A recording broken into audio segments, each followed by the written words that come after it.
Okay guys, this is getting ridiculous. Check out this side-by-side here of yours truly in Handsome Alley. Now, one of these lenses is my most recommended lens on this channel, the Sigma 30mm f1.4. Looks wonderful with all that 1.4 blurry goodness, but the other lens is the new competitor to that Sigma lens, and it is the Meike 33mm f1.4. And if you zoom in to 200%, you will see that the Meike is actually a little bit sharper than the ultra sharp Sigma 30mm. Now, if this video seems familiar to you, it's because just a few weeks ago, I did a similar comparison to the Sigma 30mm with the Yongnuo 33mm f1.4. And this lens, this Yongnuo, really surprised me because it was better than the Sigma in most ways, and it was cheaper. But now we have a new 33, the Meike 1.4, and this is even cheaper than the Yongnuo, and it's still a great lens. Like I said,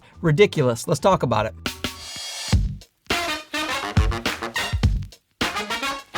So Meike did send this lens over for the purpose of review, but most of the lenses I have on the channel are sent over for review. Sigma Canada is always great to me sending lenses over, and Yongnuo sent this 33 over as well. I have no skin in the game. I'm just going to show you tests. Whatever you like, decide on your price, decide on your lens. That's what I'm here for, doing a service. And of course, getting that sweet Google AdSense. I had the perfect opportunity to test out this Meike 33mm at Profusion here in Toronto, sort of like Canada's NAB, just on a much smaller scale, but they had some models there, took the photos of the models with this lens. Then I politely declined all of their requests for dates. I'm a married man, happily married. Still, it was nice of all of them to ask, even the dog. The lens performed excellently. It is not a perfect lens, but the drawbacks that are in this lens, I think, are ones that are not deal breakers. We will see if you think the same thing. But for $229 USD, that is the full retail price of this lens. I don't see how you can go wrong, but let's get into the nitty gritty. And the Meike is an APS-C lens. I primarily used it on my A6700,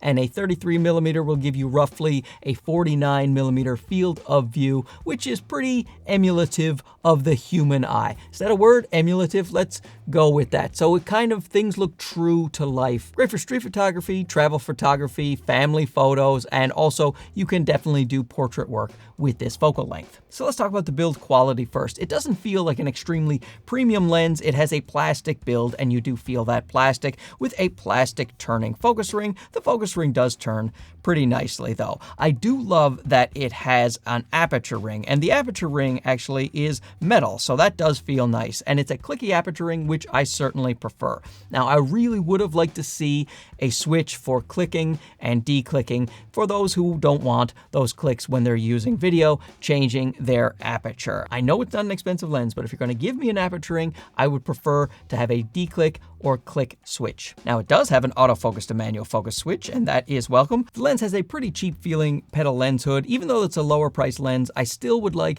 Meike to make a little bit better of an effort when it comes to having a more solid lens hood. A nice, generous weather sealing gasket on the back, and a little USB-C port so you can update the lens without your camera. I updated this lens recently and it worked just fine. Oh, I will say, if you do pick up this lens, make sure you do update it, because the original firmware had some autofocus issues. Now they are completely solved and the autofocus is quite nice. In fact, let's just talk about that right now because I jumped into it. The autofocus is great on this lens. It's very snappy, very responsive, gets that eye autofocus. It also does tracking quite well, and it doesn't make very much noise at all. A little tiny bit of motor noise that you can hear because this is a stepping motor, but nothing to complain about. As I mentioned at the beginning, this is a very sharp lens, sharp in the center and sharp right to the corners. That is impressive down even at 1.4 to get such sharpness. So you have a lens that's great at autofocusing and fantastically sharp,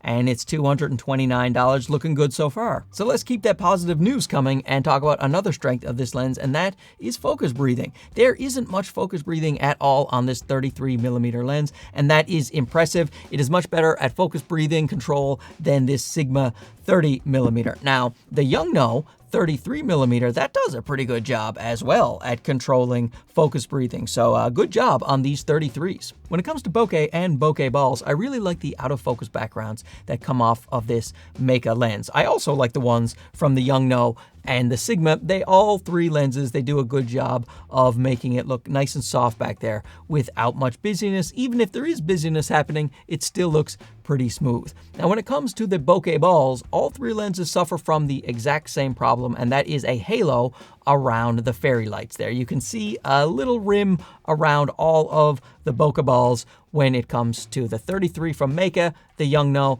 and the 30 from Sigma. But other than that, the balls are nice and clean, round, with no onion ringing or no artifacts. So overall, I am quite pleased with them, but you will notice that little tiny soap bubble effect. It's a pretty light lens at 314 grams, not quite as light as the Sigma, which is 264, but the heaviest of the three that we're talking about today is the Yongnuo lens, and that is 374 grams. Comparing the build quality of the Meike to the Sigma, the Meike is a little bit of a bigger lens, doesn't feel quite as solid and sturdy as the Sigma, but it does have an aperture ring and an autofocus to manual focus switch, where the Sigma has none of those things. On the other hand, the Yongnuo has a much more premium build in my opinion. Even though it is heavier than the Meike lens, I think it feels really great with that metal construction. It also has an aperture ring which can be clicked or declicked, and you know I love that. It has an autofocus to manual focus switch, which can actually be programmed to a little remote control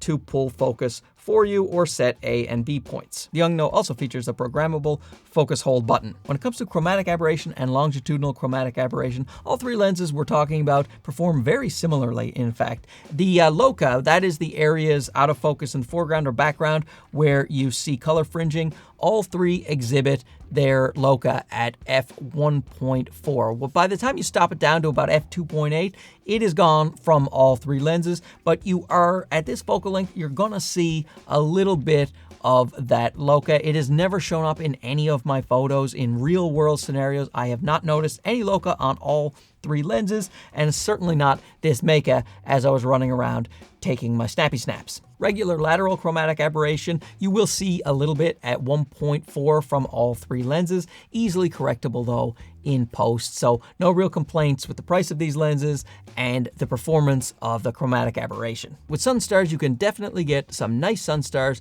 with this Meike lens, but you do have to be careful because one of the weaknesses of this lens is lens flare. So if you have the sun angled in the wrong way, then you can get some pretty decent flaring and ghosting happening with this lens. Contrast is held quite well, but you are going to see those artifacts from flaring. So I would keep my lens hood on if I were you and you pick up this lens, and then just be aware that larger flares can happen compared to the Sigma 30mm or the Yongnuo 33. Of the three lenses I am mentioning, I think the Yongnuo has the nicest Sunstars as well as the best flare and ghosting control. In terms of sharpness with the Meike versus the Yongnuo, I really can't pick a winner here. I'm pixel peeping and I don't see any real noticeable difference. Both lenses razor sharp, love to see it. When it comes to distortion and vignetting, this is a place that I think Meike could make a difference, sorry about that, to their customers if they just came up with some profiles that you could use in Lightroom. So far I have been unable to find a Lightroom profile for this 33 on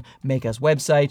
I also don't see it in Lightroom. Now, if they can get a Lightroom profile implemented, I think that that would make things much easier because there is some barrel distortion and some vignette on this lens. It is easy to correct in post. I think you need about a +4 or a +5 when it comes to the barrel distortion and about a +50 for the vignette, and then it will be taken care of. But still, I'd like to be able to do the one click of the Lightroom profile and have it done for me. With price, we see the Meike coming in at $229, the cheapest of the three, $229 for a great little lens, $268 for the impressive Yongnuo, and the full retail price of the Sigma 30mm is $389. But you do often see price drops on the Yongnuo and the Sigma lens, so check out the prices right now. In fact, this Sigma is on sale for $299 right now as I'm recording this video. I don't know if that will continue to be the price when you are watching it, but when this is $299 compared to this $229, if you're in the US, I might probably still pick up this Sigma just because it has stood the test of time for years and it is such a standard, but it does have a bit more focus breathing. However, overall, I think the best value of these three is the Yongnuo because it's $268 full price. You might get a deal on that. Metal construction, aperturing that clicks or declicks, no focus breathing, super sharp lens, and there is a Lightroom profile. So it really depends on your budget and the prices you see at the time, because I don't think you can go wrong with either of these three lenses. So let me know down below if this Meike 33 floats your boat. If not, would you choose one of the other two lenses? Perhaps you've bought one of these two lenses in the past. Please share your experience down below so we can all enjoy your knowledge and have a nice little discussion about it. Hey, thanks for watching this. We'll talk to you again soon. Okay, bye-bye.